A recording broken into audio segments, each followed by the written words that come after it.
신약성경 FAQ 6. 교회에서 가르쳐주지 않는 성경 상식. 예수님이 십자가를 지지 않으셨다고요? 공관복음의 기록에 의하면 예수께서는 친히 십자가를 지지 않으셨다. 마침 알렉산더와 루포의 아버지인 구레네 사람 시몬이 시골로부터 와서 지나가는데 그들이 그를 억지로 같이 가게 하여 예수의 십자가를 지우고, 아마도 주님이 매질을 너무 심하게 당하여 기진맥진한 까닭에 처형을 담당한 군인들은 유월절을 지키기 위하여 시골에서 올라온 구레네 사람 시몬으로 하여금 억지로 주님의 십자가를 대신 지고 주님을 따르도록 강요하였다.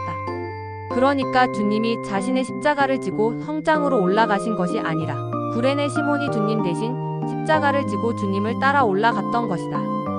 공관복음의 이런 기록을 대할 때 아마도 우리는 혼란을 느낄지도 모를 일이다. 아니, 예수께서 십자가를 지지 않으셨다니. 그러나 공관복음에 따르면 주님이 십자가에 매달려 죽으신 것은 맞지만 형장까지 십자가를 지고 주님을 따른 이는 다른 사람, 즉 구레네 시몬이다. 아마도 그런 까닭에 사도 요한은 공관복음 이후에 자신의 복음서를 기록하면서 이를 보완하기 위해 혹은 수정하기 위해 그에 대한 보다 자세한 정보를 제공하고 있는 것으로 보인다.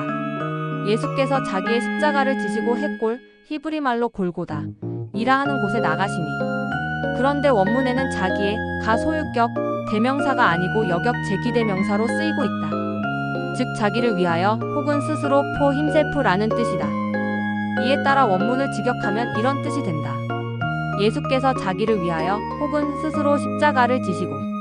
이상 사복음서의 내용을 종합해 볼 때 예수께서 처음 얼마 동안은 십자가를 지고 가시다가 심한 매질로 몸이 약해지셔서 자주 넘어지고 쓰러져서 감당하기 어려워지니까 로마 군인들이 구레네 시몬을 붙잡아 대신 지게 했던 것으로 이해될 수 있겠다. 그렇다면 이 장면에서 구레네 시몬의 등장은 십자가에 달리시기 전 주님이 심한 매질로 인하여 얼마나 큰 고통을 당하셨는지를 가늠하게 하여 준다고 하겠다. 여기서 한 가지 더 흥미로운 사실은 사복음서 중 오직 마가복음만이 구레네 시몬의 두 아들의 이름을 소개한다는 것이다. 알렉산더와 루포. 왜일까? 우리는 그 이유를 루포가 다시 등장하는 로마서에서 그 답을 찾을 수 있을 것이다. 주 안에서 택하심을 입은 루포와 그의 어머니에게 문안하라. 그의 어머니는 곧 내 어머니니라. 로마서 마지막 장에서 사도 바울은 로마 교회 여러 성도들에게 문안 인사를 적고 있는데 그중 두 사람 루포와 그의 어머니가 등장한다. 한글 성경은 원문을 의역해서 소개하고 있는데 원문을 직역하면 다음과 같다.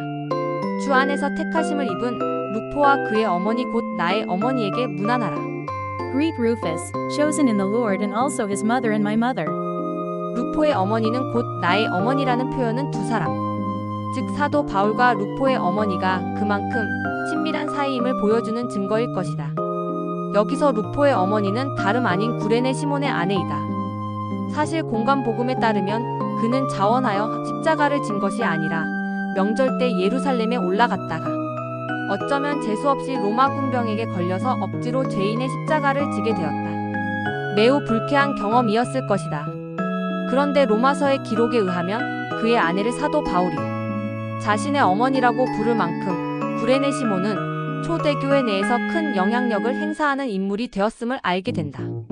그렇다면 시몬은 그때 이후로 자신이 대신 십자가를 졌던 그분 예수를 자신의 주와 하나님으로 믿게 되었고, 그 후 초대교회 내에서 사도 바울이 자신의 아내를 그의 어머니라고 부를 만큼 하나님의 나라와 교회를 위해 힘쓴 숨은 일꾼이 되었던 것이다. 결국 억지로 진 십자가이지만 그것은 시몬에게 다시 없는 영광과 축복의 기회가 되었던 것이다. 십자가는 피치 못할 운명이나 팔자가 아니다. 십자가는 주님에게서처럼 사명을 감당하기 위해 져야 할 짐이다. 그러나 그 짐이 아무리 무거울지라도 기꺼이 감당하면 그 후 하늘에서 큰 상급이 있으리로다. 시몬처럼 비록 억지로 십자가를 진다 할지라도 오히려 그것은 다시 없는 영광과 축복의 기회가 될 수 있을 터이니 오늘도 맡겨진 사명 때문에 주어진 무거운 십자가를 흔연히 짊어지고 가는 주님의 제자들에게 하늘의 은혜가 함께 하시길 빕니다.